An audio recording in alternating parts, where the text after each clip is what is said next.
Buenos días a todos. Quiero agradecerle a Darío Epstein y todo su equipo por la invitación y por organizar nuevamente este foro tan importante.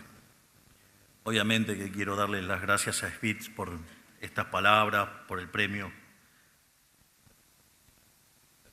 Premio más que sobredimensionado, digamos, respecto, digamos, a lo que me correspondería. Agradezco, la verdad que no me esperaba semejante. Es un premio que me sacude mucho emocionalmente. Aunque a muchos no les parezca, nuestro gobierno hace un esfuerzo constante para explicarle a la gente dónde estamos y hacia dónde vamos. Este esfuerzo no es caprichoso ni aleatorio, sino que tiene un sentido concreto. Queremos que sean los argentinos quienes más puedan aprovechar las oportunidades que el país les presenta. Que nuestro país perdió décadas y décadas experimentando con modelos centralistas que solo generaban miseria y estancamiento. Mientras el resto de los países de la región estabilizaban sus monedas y crecían, nosotros descubrimos hasta dónde podía llegar nuestra decadencia, viendo pasar por la vidriera los mejores años para América Latina en más de un siglo. Esos años no fueron gratuitos, significaron parálisis, negocios que no funcionaron o nunca existieron y una pérdida de fe en el futuro, algo venenoso para la supervivencia de cualquier nación. Por eso insistimos tanto en explicar qué estamos haciendo y hacia qué país vamos, porque eso es la forma que encontramos para que quienes quieran oír, oigan y resuelvan sus vidas en base a este porvenir que estamos creando. 2023, Argentina decidió cambiar para bien de una vez por todas, gracias a un pueblo harto de recetas fracasadas. Buscando un verdadero cambio, eligió al primer gobierno liberal libertario de la historia de la Argentina y de la humanidad. Igual siempre aclaro, tengamos presente que eso no ocurre en condiciones normales de presión y temperatura. Es decir, estamos, digamos, yo siempre me río de mí mismo hablando del error tipo 2. Digamos, el error tipo 1 es cuando ustedes hacen todo bien y les sale mal. El error tipo 2 es cuando hacen todo mal y les sale bien. En realidad hice todo mal para estar en la política, en términos de la política. Por eso soy el primer presidente libertario de la historia.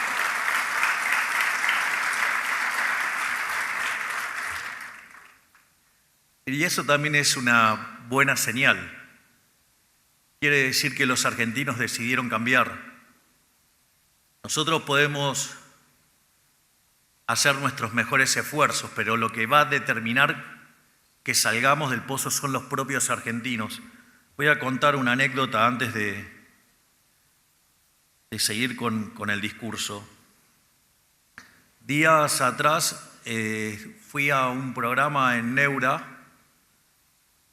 que se llama Aftermarket, con una persona que aprecio mucho, gran profesional, gran persona. Conozco a su rabino, digamos que es Pinjas, que es verdaderamente sensacional. Y él tenía guardado una frase mía que decía: si yo soy presidente, Argentina va a ser investment grade. Y entonces puso el gráfico de cómo viene mejorando la calificación de Argentina. Y Julián, con mucha generosidad, decía: bueno, estamos en el camino, digamos, si seguimos así lo vamos a lograr. Y eso, la realidad es que lo dije antes de la silla eléctrica. Y la realidad, lo que me di cuenta, es que la frase era, a pesar, digamos, de que el logro se ve con claridad, digo que pasamos de niveles de riesgo país de 3.000 a menos de 500, o sea, ayer quebramos los 500 puntos de nuevo.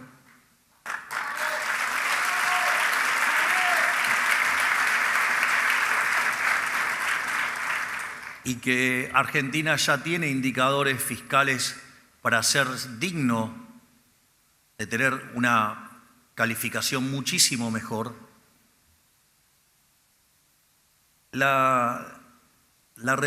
Digamos, yo creo que lo sorprendí a Julián porque le dije que me había parecido que esa frase de aquel momento de mi parte fue una frase fatalmente arrogante.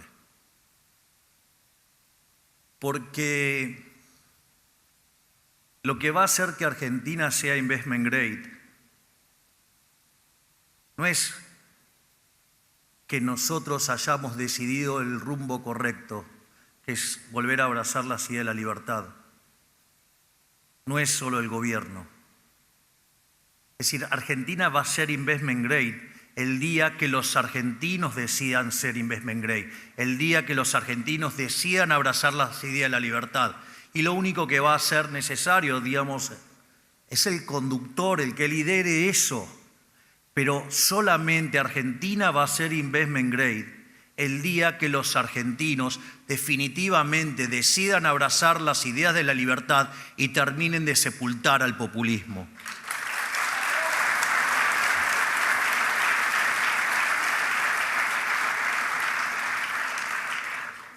Volviendo al discurso. Sí, es la parte inestable. Cuando me saco los anteojos ya saben que es el momento de peligro. Después vuelvo a los anteojos y queda. Con la confianza del pueblo argentino y mediante un plan de reformas estructurales sin precedentes, estamos sacando al país de un siglo de sostenido declive. Esto también es importante decirlo.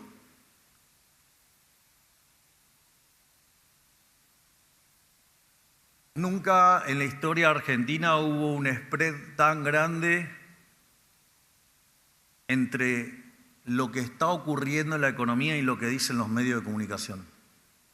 Y eso nunca se vio en la vida, nunca se vio un ataque tan desproporcionado e injusto hacia un gobierno. Para tener orden de magnitudes, nosotros, desde que llegamos, tomando el indicador del EMAE, digamos que es el estimador mensual de la actividad económica, básicamente en términos desestacionalizados, hoy ese indicador está 11% arriba de cuando nosotros recibimos el poder. El último indicador dio 3,8 el desestacionalizado. Ustedes saben que la punta del desestacionalizado es enorme y hacer teoría sobre un dato puntual, aun cuando sea muy bueno, no sería correcto técnicamente abrazarse a ese número porque es muy volátil en la punta del desestacionalizado. Y en la comparación año sobre año, digamos, está mostrando que la economía creció 5,5%. Si miro el indicador que a nosotros sí nos parece más relevante, que es la tendencia ciclo, hace 3 meses el indicador mostró 3 meses seguidos de una expansión del 0,4%, es decir, la Argentina se viene expandiendo a un ritmo del 5% anual. Puede haber gente que le parezca poco, que le parezca mucho, pero miren, previo a nuestra llegada, en los 100 años previos, la tasa de crecimiento promedio de la Argentina fue del 1% anual. Es decir, estamos quintuplicando la tasa a la que estamos creciendo.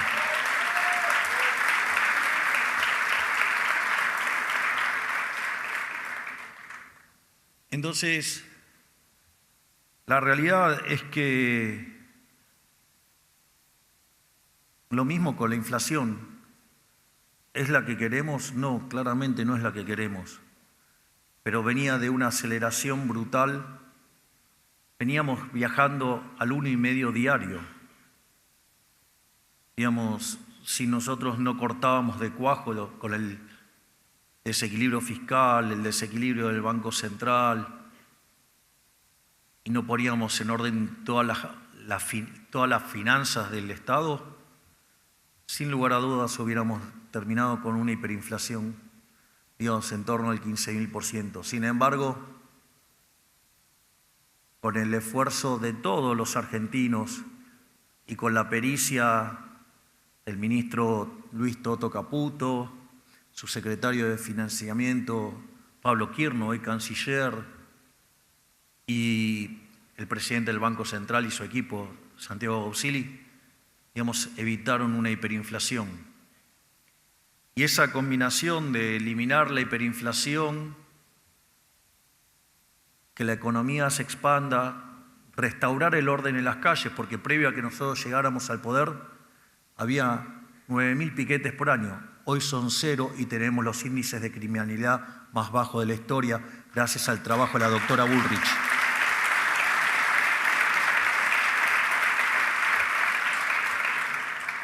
Pero no solo eso, sino que además terminamos con lo que nadie creyó que se podía terminar, y es que terminamos con los gerentes de la pobreza.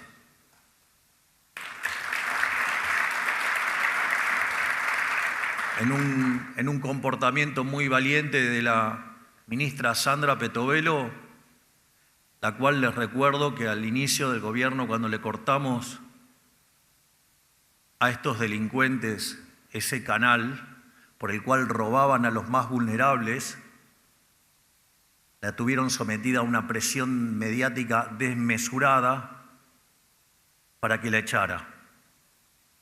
Sin embargo, la sostuvo en el cargo y hoy podemos mostrar que Argentina sacó a 14 millones de personas de la pobreza.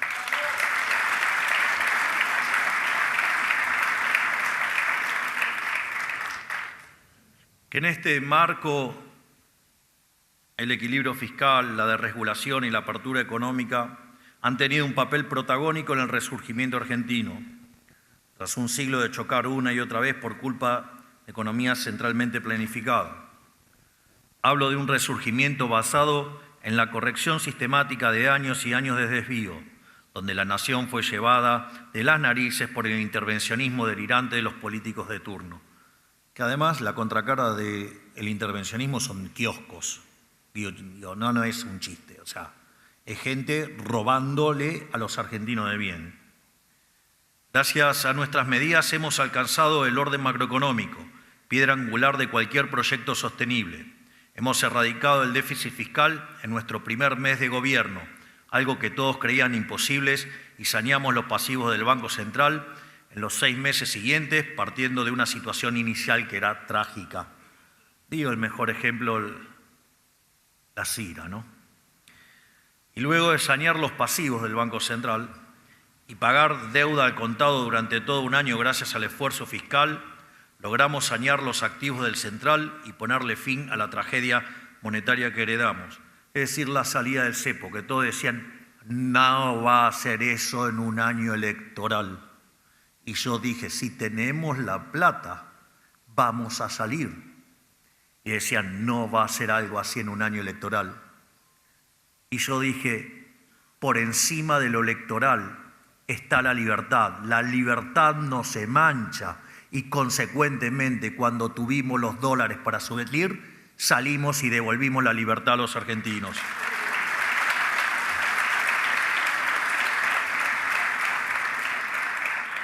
Y con esto la inflación, digamos, también estaba en un sendero decreciente, digamos, había tocado su mínimo en mayo del 25, en 1,5, y después de que ganamos la elección de la ciudad, ahí comenzaron los ataques de la política. Hay que decirlo abiertamente, intentaron un golpe de Estado. Lo intentaron en la Cámara de Diputados, en el Congreso, con 7 intentos de juicio político. Atacaron el programa económico con 40 leyes, tratando de vulnerar el equilibrio fiscal, aún violando la propia ley, digamos, que establece que las leyes, cuando sancionan gasto, tienen que tener una contrapartida de financiamiento. O, digamos, falta de relación, ¿no? Orden de magnitudes, digamos, No me olvido de la imbecilidad de una persona que dijo, no, se le puede pagar a los jubilados eliminando los viajes del presidente. Por favor, digamos, esas desproporciones, ¿no? Y en esos ataques lo que ocurrió fue una salida masiva de los activos argentinos. Esa salida de los activos argentinos hizo que el precio de los mismos caigan. Eso implica que subió el riesgo país. Conforme subía el riesgo país, también subían las tasas en pesos, porque como caía la demanda de dinero y se aceleraba la tasa de inflación, la tasa nominal saltó fuertemente. Y esa corrida llegó a representar 50% de M2, algo nunca visto en la historia argentina, o sea, 41.000 millones de dólares. Y si no hubiéramos tomado las medidas precautorias, que los gurús del mercado nos dijeron de todo por hacer eso, o sea, los que siempre pifiaron, nos criticaron eso, que fue cuando hicimos el desarmado de las LEFI y la suba de encajes, esos hubieran sido 29.000 millones de dólares más. Es decir, que el tamaño del ataque fue por el equivalente a 70.000 millones de dólares. Y dicen, no, pero se salvó porque Estados Unidos puso 2.500. Hay un problema de orden de proporción. Es decir, no podemos poner en el mismo pie 70.000 contra 2.500. O sea, es un problema de orden de magnitud, es decir, una cuestión de honestidad intelectual. Y obviamente que esa caída en la demanda de dinero tuvo dos efectos. Digamos, la suba en las tasas de interés generó una destrucción de capital de trabajo en la economía y la economía se frenó en seco. Una economía que venía de crecer el primer trimestre al 6, acelerando al 8, de repente se detuvo y eso evidentemente generó un frenazo en la actividad y esa situación, digamos, jugada con el hecho de que la inflación se estaba acelerando por la caída de la demanda de dinero, generó básicamente caída de actividad o desaceleración de la actividad y caída de los salarios reales, o que crecieron menos de lo que venían creciendo. Y obviamente esa situación generó, digamos, una situación de descontento donde básicamente ese peor malestar se evidenció durante el primer trimestre de este año. Sin embargo, y a pesar de toda la presión mediática, a pesar de las acusaciones falsas, a pesar de todo eso,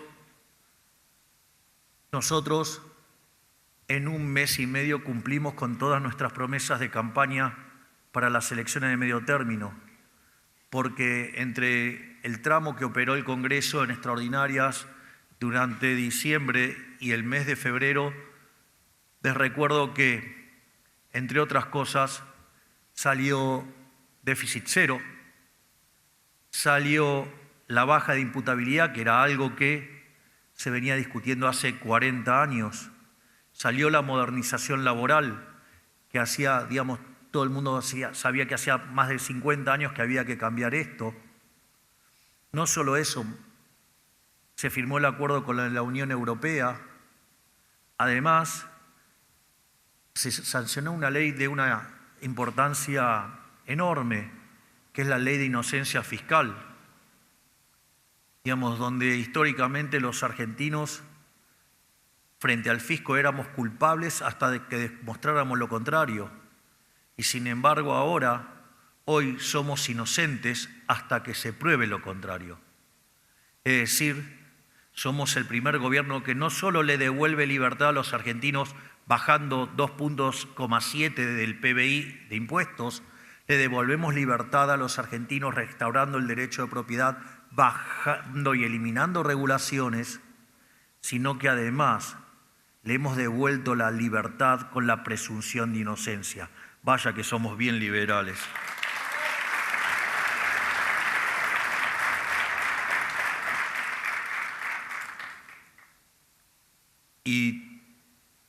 no sé si lo dije, pero también sacamos la ley de glaciares, eso ya no fue en extraordinarias. Y el otro día, por ejemplo, el supuesto gobierno que no tiene iniciativa y que no se mueve y que está paralizado, además de sacar leyes que nunca había podido sacar nadie, el otro día en la Cámara de Diputados les ganamos 13-0 en las votaciones que hubo. Vaya que sí que estamos haciendo.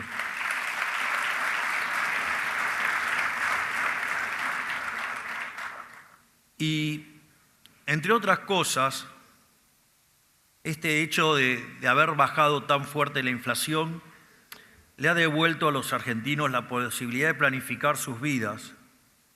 Y esto es fundamental porque la previsibilidad es necesaria tanto para una planificación familiar como laboral, así como fundamental para el advenimiento de nuevas inversiones. Hay una frase de Friedrich von Hayek que es maravillosa, dice: cuanto más planifica el Estado, menos planifica el individuo y además le desordena toda la vida.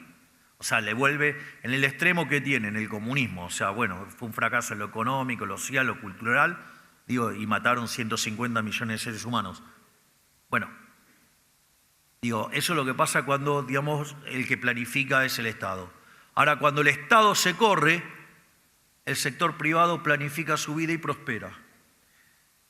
Y en ese sentido, la inflación, por ejemplo, una de las cosas que hace es entorpecer el cálculo económico y mete ruido en el sistema de precios y destruye el crecimiento de largo plazo.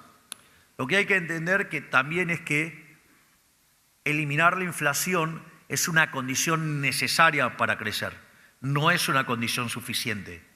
Es decir, la necesitan básicamente para quitar el ruido sobre el sistema de precios y para que la asignación de recursos sea la correcta. Pero, básicamente, eso no es lo que genera el crecimiento. Eliminar la inflación per se no es lo que genera el crecimiento. O sea, la estabilidad monetaria y el orden macroeconómico en general, si bien son imprescindibles, no son el motor del crecimiento, porque además heredamos un Estado que no estaba desorbitado solo en sus cuentas, sino también en su legislación. De hecho, haber ajustado 15 puntos del PBI fue aumentar el ahorro, devolver eso al sector privado y que eso permita financiar el crecimiento económico. Que dicho sea de paso, el crédito nuevamente está creciendo fuertemente. Por lo tanto, cada semana que pase podemos tener un poquito de zigzag en los indicadores, pero la tendencia es clara. Argentina va a un escenario de menor inflación y de mayor crecimiento.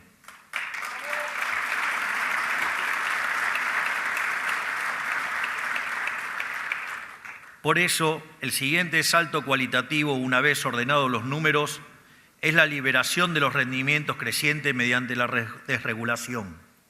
Cuando el Estado deja de ser un freno, las empresas escalan, la productividad sube y el crecimiento se acelera. Eso es lo que implementamos con el RIGI, lo que vamos a profundizar con el Super RIGI y que acabamos de enviar al Congreso. El tema de los rendimientos crecientes suena como una cuestión técnica. Entiendo que es una cuestión técnica, tiene que ver con algo que en economía, en crecimiento económico se llama el palo de hockey y tiene que ver con la evolución del PBI per cápita desde el año 0 de la era cristiana hasta el presente. Y ustedes lo que tienen es que a lo largo de esos primeros 1800 años de la era cristiana, el PBI per cápita solamente subió 40% después del descubrimiento de América. Es decir, que la economía crecía a un ritmo del 0,02% per cápita. Es decir, necesitábamos 3.500 años para duplicar el PBI per cápita. Pero eso cambió radicalmente luego de la Revolución Industrial. Y después de la Revolución Industrial se multiplicó por 10 la población del mundo y el PBI per cápita por 15. Es decir, tuvimos una revolución de productividad y bienestar como nunca se vio en la historia de la humanidad.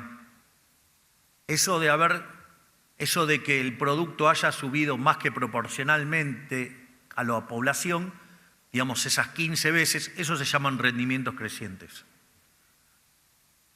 Y era lo que Adam Smith llamaba la fábrica de alfileres y explicaba que la división del trabajo hacía que se pudiera producir más.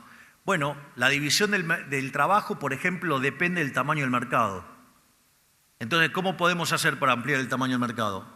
Abrir la economía, acuerdo con la Unión Europea, acuerdo con Estados Unidos, acuerdo con EFTA. Vamos a seguir abriendo la economía argentina.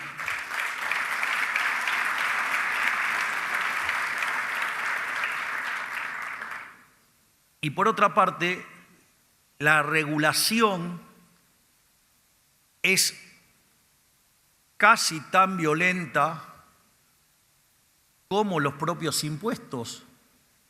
Porque es cierto, digamos, el impuesto es la agresión directa, es el robo directo, pero la regulación también, porque supongamos que yo tengo como negocio alquilar oficinas en un edificio. Y después viene un primate, con perdón a los primates, y pone una ley de alquileres.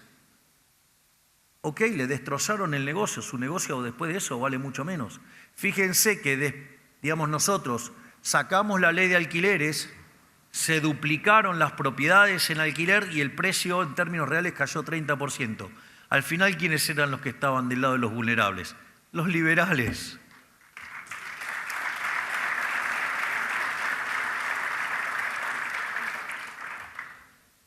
En cuanto al Super RIGI, tiene como objetivo profundizar las conquistas del RIGI incentivando la inversión específicamente en áreas que hoy no existen en el país. La lógica es muy simple.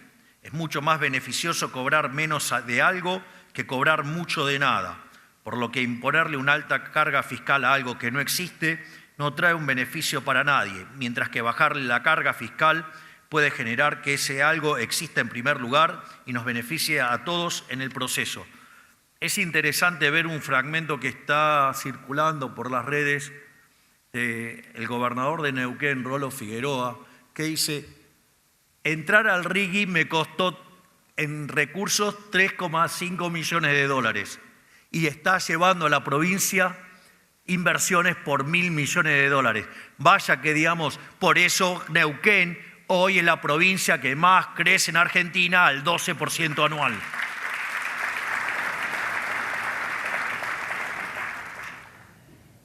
Por eso, este nuevo régimen tiene como umbral de entrada inversiones de al menos 1.000 millones de dólares, con el compromiso de invertir al menos el 20% de ese monto dentro de los 2 primeros años desde la fecha de adhesión. Luego, también trae beneficios de segundo orden, dado que existiendo las condiciones fiscales del RIGI y del Super RIGI, veremos que el resto de la economía irá convergiendo a sus valores hasta que tengamos una única condición nacional. Esto también es importante. Nuestra idea del fisco no es que las cosas que están en el RIGI se parezcan al fisco que tenemos hoy. La idea es que el fisco converja hacia el formato del RIGI y del Super RIGI, es decir, ir a un sistema con mucha menor presión fiscal.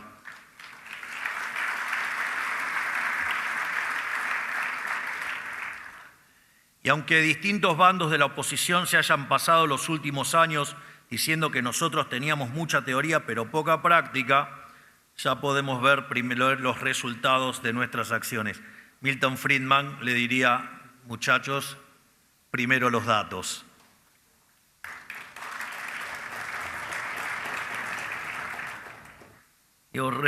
Hace días también vi pasar un recorte de un periodista verdaderamente siniestro, porque además tiene título de economista, y decía: Milei le mintió a los argentinos cuando dijo que, digamos, íbamos a salir como pedo de buzo, como, digamos, en B.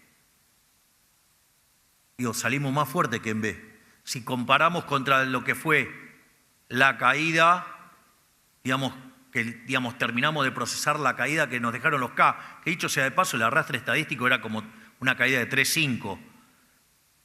Y a partir del mes de abril del 2024 la economía crece muy fuertemente.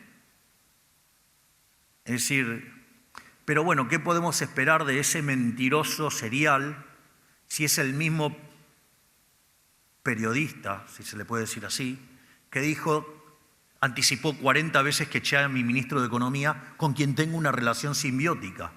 Es más, ese mentiroso llegó a decir, yo les cuento, porque son cuestiones de protocolo, parte de la comitiva es una ambulancia. Vio la ambulancia y dijo que nos habíamos agarrado a trompadas y que uno salió en la ambulancia. Más ciencia ficción imposible. Es decir, entiendo, que escriban ciencia ficción los que hacen ficción y de paso periodismo. Lo puedo entender.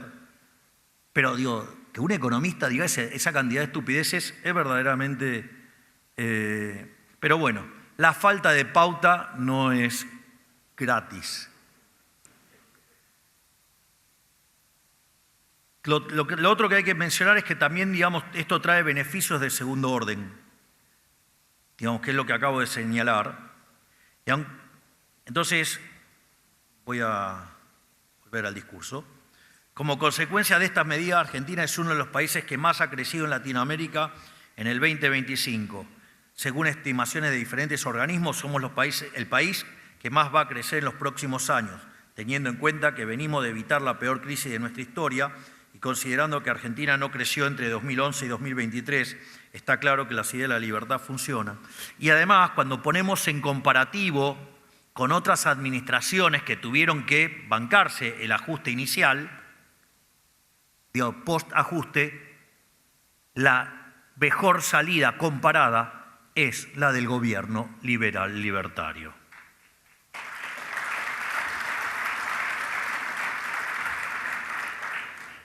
Y si de ideas se trata y de teorías se trata, hoy quiero traer el ejercicio mental para que ustedes puedan entender qué pensamos para el futuro, porque obviamente planeamos seguir haciendo reformas.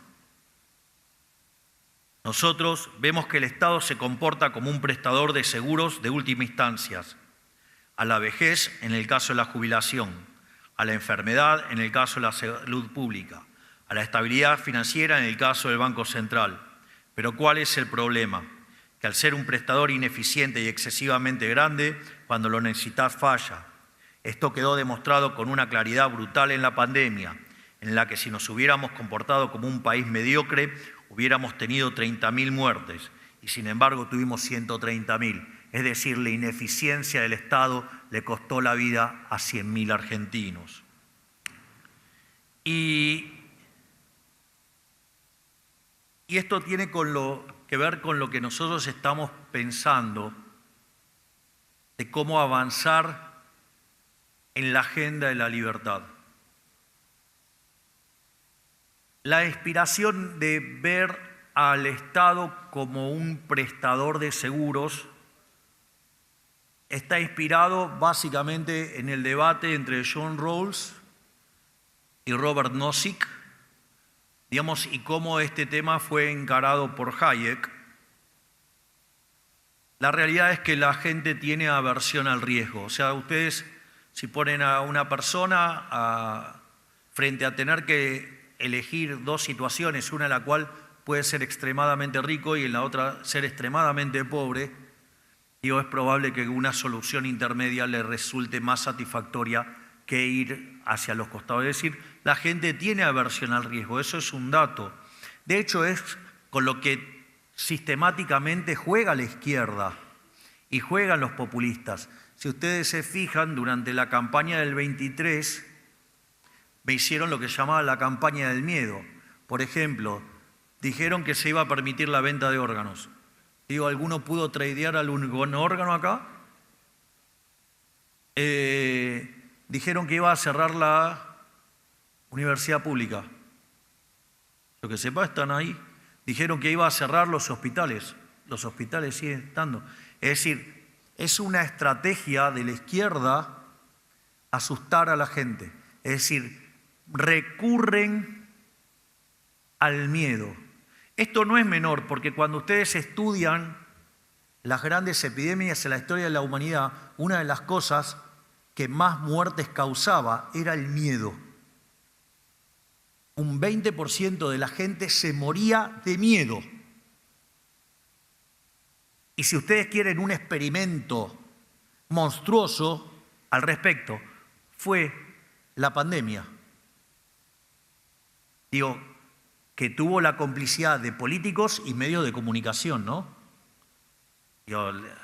Digo, fue el momento del paroxismo del periodismo mintiendo y engañando a la gente, asustando, aterrando. Después se quejan, a partir de eso se dio el surgimiento de las redes sociales fuertemente y hoy les están pasando la factura y no se están bancando el vuelto. Pero lo interesante es esto del concepto de pensar el Estado y la política como una cuestión de seguros. Yo mencioné algunos casos emblemáticos, pero lo podemos pensar también en casos de política internacional. Por ejemplo, digamos, el comercio internacional. Ustedes han visto cómo lo han criticado a Trump con las distintas medidas, o las críticas a los países europeos por proteger el sector agrícola, ¿no? Digo, es un clásico. Ahora, digo, para entender las cuestiones de comercio, ustedes tienen que entender, hay un modelo estándar, que es el modelo, digamos, con el que trabajan los economistas, se llama el modelo Hertzsche-Röchling. El modelo Hertzsche-Röchling, que es un modelo equilibrio general de dos agentes, que serían dos países, dos bienes, ¿sí? Bueno, ese modelo, digamos, está todo microfundamentado, parte de 4 modelos, que es la ventaja comparativa de Ricardo, el Stolper-Samuelson, el Factor Price Equalization y el Ripsitsky. Con esos derivan ese modelo. Para entender ese modelo, ustedes tienen que saber mucho de microeconomía. Y no hay nadie que tenga los mejores microeconomistas que los franceses. La pregunta es, ¿qué pasa? ¿Por qué, digamos, los franceses hacen esto si son los que más saben? Es que falta, digamos, la política es más compleja. Porque si ustedes dejan librado al Hertzsche-Röchling, digamos, los franceses no producirían alimentos. Pero ¿qué pasa, digamos, si hubiera un evento, digamos, de riesgo que los pudiera dejar sin alimentos? Bueno, tendrían que ir a un mercado de seguros. Bueno, si ese riesgo es una guerra, no pueden estar cubiertos de repente de guerras que duran muchísimos años. ¿Cuál es el seguro natural? El comercio, justamente cuando viene la guerra, el seguro no se cumple, cuando aparece el siniestro no se cumple. Entonces, ¿cómo se aseguran los franceses de que si hay una guerra no van a padecer hambre? Tienen un sector agrícola. Claramente que es ineficiente, obvio que es ineficiente, pero esa es la prima que pagan por si se llegara a dar un evento de una guerra para que no se les mueran las personas de hambre. Es así de brutal. ¿Y saben qué? Las 2 guerras mundiales que hubo empezaron con los alemanes atacando a Francia. Así que si tienen aversión al riesgo, digo, algún motivo de peso tienen. Entonces, lo mismo pasa si ustedes quieren mirar la lógica de Trump. ¿Cuál es el punto, digamos, de Trump? Bueno, mire, usted puede dejar todo librado al Hertzsche-Röchling y que de repente toda la producción de uranio y toda la producción nuclear quede en manos de una potencia militar opuesta. ¿Cómo cree que va a terminar? Digo, va a terminar volando por los aires. Y después, ¿qué va a decir? No, pero el Hertzsche-Röchling decía.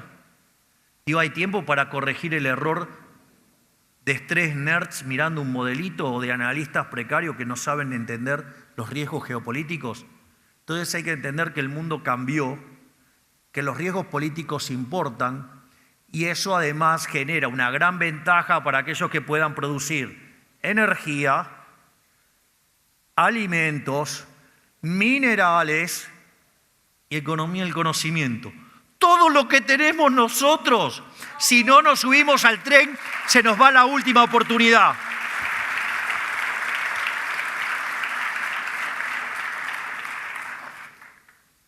En este sentido, frente a esta visión de mirar el Estado, por ejemplo, como un seguro y demás, si desarrollamos un mercado privado de seguros que sea competitivo, profundo y completo, la justificación para que el Estado intervenga en esas áreas desaparece por sí sola. Es decir, si ustedes quieren, dado que los individuos tienen aversión al riesgo y el Estado le brinda ese seguro, si ustedes quieren achicar el Estado, necesitan generar los seguros que permitan sustituir la acción del Estado por el mercado de seguros. Digo, ¿cómo se llama cuando tiene una prepaga? Seguro de salud. Digamos, no están contentos con, no sé, el cuidado que tienen, bueno, tienen seguridad privada. Digamos, no les gusta la educación pública, van a un colegio privado. Bueno, es porque justamente no están satisfechos con la reparación frente a la necesidad. Por eso aparecen. Entonces, en la medida que ustedes vayan y desarrollen ese mercado de seguros, la necesidad de contar con un Estado se reduce y, consecuentemente, eso nos permite seguir bajando impuestos. Y esto es fundamental, lo que nosotros llamamos la revolución de los seguros, que vamos a presentar con el doctor Sturzenegger. Lo que sí quiero hacer una aclaración, y es que esto obviamente lo que contempla también es una transición ordenada hacia el nuevo sistema. Es decir, no es que vamos a hacer, estos cambios como los mercados no son completos, ¿sí? Y no son profundos, esas transiciones no se pueden hacer de manera instantánea, se hacen de manera, se las va ordenando y se las va configurando hasta que se pueda llegar a ese ideal. Es decir, lo que quiero es que sepan, digo, que va a demandar tiempo, no es algo que empieza ahora, se empieza a trabajar, pero que demanda tiempo, no es instantáneo. Aclaro, porque a veces la gente pretende, digo, que las cosas se hagan instantáneamente y así puede ser que el remedio sea peor que la enfermedad. ¿Y por qué destaco todo esto? Porque tenemos que tener claro dónde estamos parados para poder elegir hacia dónde queremos ir. El mundo está cambiando a un ritmo acelerado, quizás como nunca antes, impulsado por nuevas tecnologías cuyo potencial apenas hemos comenzado a descubrir. Fenómenos como la inteligencia artificial esconden secretos que podrían implicar un salto cualitativo en el desarrollo humano, como la revolución industrial en su momento. Desde mi punto de vista, es como básicamente el equivalente a la fábrica de alfileres, digamos, la inteligencia artificial es la fábrica de alfileres del siglo XXI. Pero la historia continúa. Hoy se está configurando un nuevo orden mundial y la forma en la que nos insertemos en él determinará el destino de nuestro país. Podemos estar a favor de la libertad o hacer causa común con dictaduras y tiranías, como en épocas oscuras de nuestra nación y nuestro continente. Argentina tiene bien claras sus prioridades y ha reorientado su política exterior en pos de un retorno a sus raíces occidentales y judeocristianas. Creemos que la era de la cooperación global sin brújula moral ha terminado. Hemos ingresado en una nueva era de grandes naciones que compiten por asegurarse cadenas de valor verticales y a medida que pase el tiempo la división del mundo entre naciones libres y naciones sometidas no hará más que profundizarse. Ante este panorama la neutralidad deja de ser una opción. Bueno, estaba claro que esto requería alguien que no fuera tibio. Y nosotros creo que hemos tomado una posición internacional clara. Bueno, todas las posiciones nuestras son bien claras, pero la internacional probablemente sea la de las que más se ven abiertamente. Y precisamente estos tiempos de cambio requieren un diagnóstico correcto, una brújula moral calibrada y el coraje para actuar. La falta de lineamientos morales claros culmina en alianzas con tiranías y la falta de pericia deriva necesariamente en el desaprovechamiento de las oportunidades históricas. Los argentinos ya lo hemos sufrido, abrazando el socialismo en lugar de aprovechar el contexto internacional favorable para lograr un crecimiento sostenido en libertad. Esto no nos puede volver a pasar y esta nueva gran alianza en ciernes, puestos estamos tan solo en el nacimiento de una nueva era implicará una recomposición de las cadenas de valor en base a esos principios. El comercio acompañará no solo a las ventas momentáneas, que son necesarias y hay que construirlas con políticas como el RIGI y el Super RIGI, sino también a los valores de pueblos afines, porque esa es la única certeza de coincidencia a largo plazo. Pero contra el temor de muchos, esto no implicará que Argentina participe de este nuevo concierto de naciones como un actor subordinado, irrelevante o reducido exclusivamente a la exportación de materias primas. Si bien no dudamos de la importancia del sector primario, los cambios profundos que estamos experimentando incentivan también la creación de una enorme variedad de industrias en el país, incentivos que estamos convencidos de que los argentinos podrán aprovechar. El principal driver de esta nueva industrialización argentina será la energía barata producto del desarrollo de nuestro sector energético. Con energía, una baja del costo del Estado, el desarrollo del capital humano, la desregulación y la apertura comercial, Argentina se está convirtiendo en un polo de atracción de inversiones industriales de talla global. El talento argentino va a tener la oportunidad, por primera vez en décadas, de brillar a la altura que se merece sin necesidad de emigrar como en el pasado. No va a ser fácil emigrar para brillar. Vamos a poder brillar en nuestra propia tierra.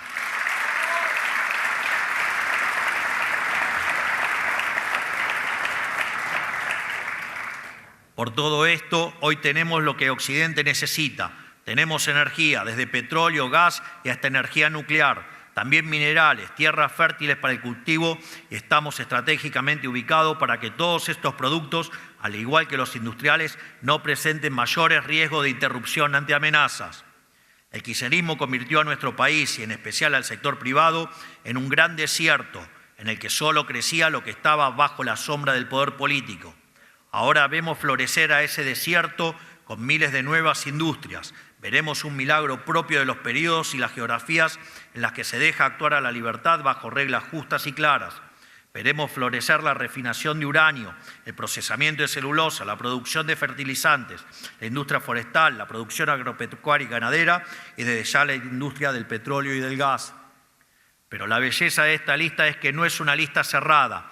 No estamos eligiendo ganadores y perdedores, sino que estamos generando las condiciones para que quienes saben crear, desarrollar y crecer puedan hacerlo. Estamos devolviéndole a los argentinos la libertad de crear su propio futuro. Nuestro gobierno no necesita dictar los términos de mañana, porque tenemos fe en que los argentinos serán quienes los construyan. Estamos permitiendo que los argentinos sean los propios arquitectos de su propio futuro sin que los estorbe el Estado.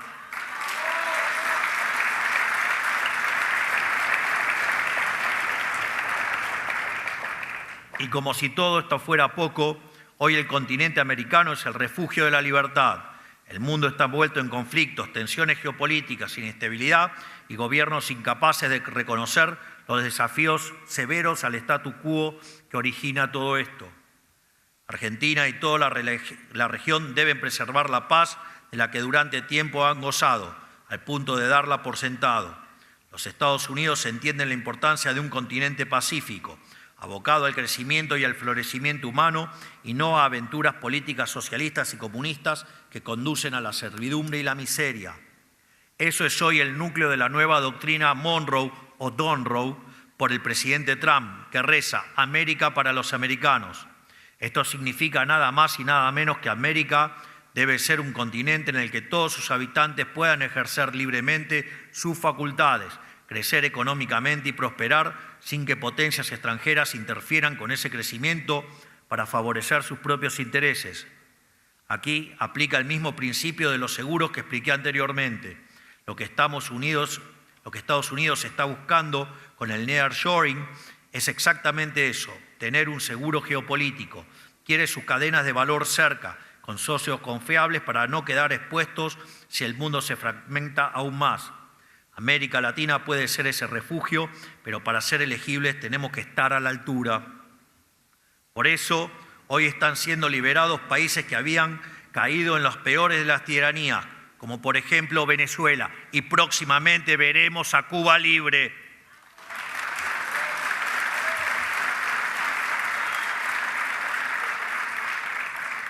El mundo no puede tolerar semejantes injusticias que se expandían por toda la región pero le daban a los intentos de dictadores locales un modelo a imitar. Y Argentina tiene todo lo necesario para liderar este proceso de transformación en la nueva América Latina. Debemos recordar nuestro liderazgo regional como el verdadero faro del sur que supimos ser a lo largo de nuestra historia. Debemos ser el ejemplo a seguir para toda nación con la voluntad de torcer su destino y de dirigirse nuevamente hacia el sendero de la libertad. Quien da el primer paso hacia el futuro quizás se encuentre solo al principio, pero también abre un nuevo sendero y rápidamente surgen quienes buscan imitar su ejemplo. Digo, no hace falta que les cuente la historia de Naxón y el Mar Rojo, que fue el primero que empezó a pasar. Y que cuando le llegó el agua hasta acá y decidió seguir avanzando, se abrieron las aguas, se cruzó el Mar Rojo y el pueblo hebreo dejó atrás la esclavitud de Egipto. Entonces, y cumplir esta función es fundamental, porque hoy Latinoamérica crece muy por debajo de su potencial. La asfixia fiscal y regulatoria que décadas de gobierno de izquierda y centroizquierda han generado en la región hacen que la misma prospere a la velocidad que no debería ser, o sea, a una mucho menor. Todo esto limita la inversión, la incorporación en cadenas de valores globales y deja sobre la mesa una oportunidad que otros van a capturar antes que nosotros si nos descuidamos. Esto es algo que nuestro gobierno tiene más que claro. Vean si no fue eficiente el accionar del canciller Pablo Quirno, digamos, con el comercio con la Unión Europea. Digo, al final la alegría no fue brasilera, fue argentina.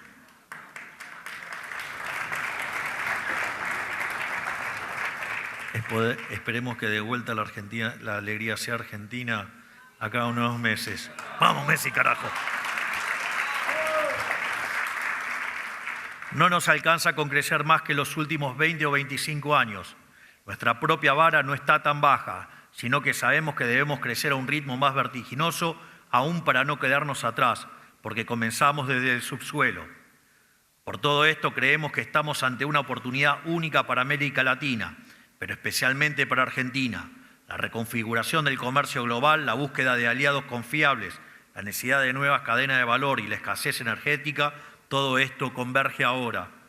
Si somos serios, si bajamos la carga regulatoria y fiscal, si nos posicionamos como el gran bloque estable del mundo, podremos capturar industrias e inversiones como nunca antes en nuestra historia y acelerar dramáticamente un proceso de crecimiento que ya está en marcha. Porque este es un nuevo mundo para el mundo nuevo. Y si no nos movemos con la corriente, si nuevamente por impericia o maldad nos quedamos afuera del tren del crecimiento, seremos humillados como lo hemos sido en este largo siglo XX que pasó. Para que quede claro, una nación que no crece está transitando el sendero a su humillación y a su desaparición. Por eso es un deber nacional combatir con todas nuestras fuerzas el fantasma del atraso que representan las políticas socialistas y estatistas. Por todo lo expuesto, creemos firmemente que Argentina ya tomó su decisión.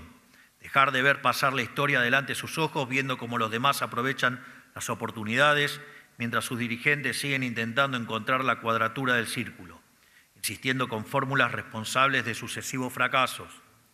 El tren pasa solo una vez y Argentina ya compró su ticket. La pregunta es si la región está dispuesta o no a seguirlo. Que Dios bendiga a los argentinos, que la fuerza del cielo nos acompañen y ¡viva la libertad, carajo! Muchas gracias a todos. Señores, es la marcha del león, rugiendo cada vez más fuerte, llevando la libertad, tratando de cambiar la suerte. Es la marcha del león.